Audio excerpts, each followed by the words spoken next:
Shalom Bapak Ibu, kita melanjutkan lagi membaca kitab. Sekarang kita sudah sampai Hakim-Hakim 5, nyanyian Deborah.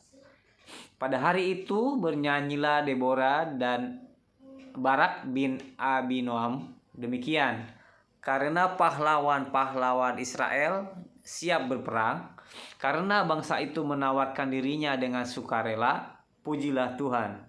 Dengarlah ya raja-raja, pasanglah telingamu ya pemuka-pemuka. Kalau aku mau bernyanyi bagi Tuhan, bermazmur bagi Tuhan Allah Israel. Tuhan, ketika engkau bergerak dari Seir, ketika engkau melangkah maju dari daerah Edom, bergoncanglah bumi, tirislah juga langit, juga awan tiris airnya. Gunung-gunung yakni Sinai bergoyang di hadapan Tuhan Allah Israel. Dalam zaman Samgar bin Anat, dalam zaman Yael, kafilah tidak ada lagi, dan orang-orang yang dalam perjalanan terpaksa menempuh jalan yang berbelit-belit. Penduduk pedusunan diam-diam saja di Israel, ya mereka diam-diam. Sampai engkau bangkit, Deborah, bangkit sebagai ibu di Israel. Ketika orang memilih Allah baru, maka terjadilah perang di pintu gerbang. Sesungguhnya perisai ataupun tombak tidak terlihat di antara 40.000 orang. Tidak terlihat di antara 40.000 orang di Israel. Hatiku tertuju kepada para panglima Israel, kepada mereka yang menawarkan dirinya dengan sukarela di antara bangsa itu. Pujilah Tuhan.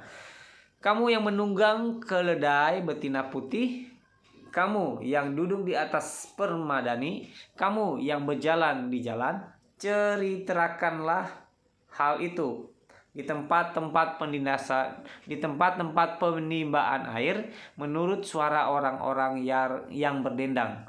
Di sanalah orang menyanyikan perbuatan Tuhan yang adil, perbuatannya yang adil terhadap orang-orangnya di pedusunan di Israel. Pada waktu itu turunlah umat Tuhan ke pintu gerbang. Bangunlah, bangunlah Deborah, bangunlah, bangunlah, nyanyikanlah suatu nyanyian. Bangkitlah Barak, dan giringlah tawananmu, hai anak Abinoam. Lalu turunlah para bangsawan yang terluput. Umat Tuhan turun baginya sebagai pahlawan. Dari suku Efraim mereka datang ke lembah mengikuti engkau, ya suku Benyamin, dengan laskarmu. Dari suku Makhir turunlah para panglima, dan dari suku Zebulon orang-orang pembawa tongkat pengerah. Juga para pemimpin suku Isakar menyertai Deborah, dan seperti Isakar demikianlah Naftali menyertai Barak. Mereka menyusul dia dan menyerbu masuk lembah. Tetapi pihak pasukan-pasukan suku Ruben ada banyak pertimbangan.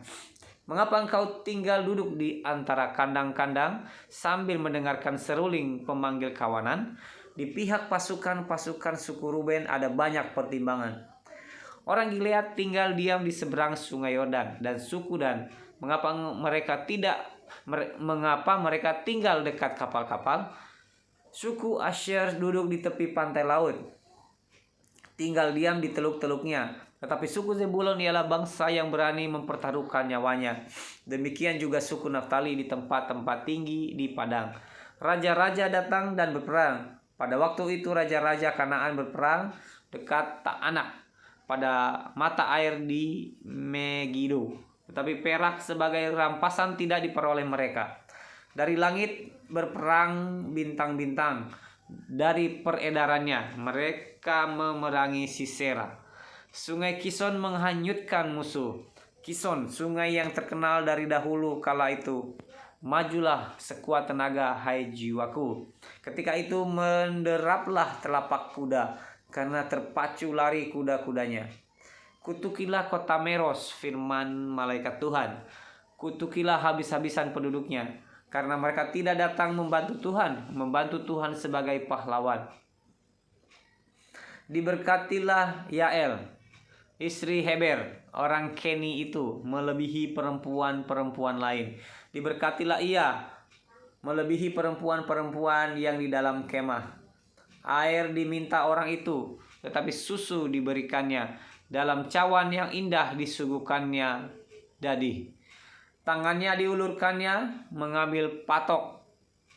Tangan kanannya mengambil tukul tukang. Ditukulnya Sisera, dihancurkannya kepalanya, diremukkan dan ditembusnya pelipisnya. Dekat kakinya orang itu rebah, tewas tergeletak. Dekat kakinya orang itu rebah dan tewas. Di tempat ia rebah, di sanalah orang itu tewas, digagahi. Dari jendela ibu Sisera menjenguk dan berseru dari tingkap, "Mengapa keretanya tak kunjung datang? Mengapa kereta-keretanya belum kedengaran?" Yang paling bijak di antara dayang-dayang yang menjawabnya, dan ia sendiri juga membalas perkataannya itu. Bukankah mereka mendapat jarahan dan membagi-baginya? Gadis seorang dua untuk setiap orang.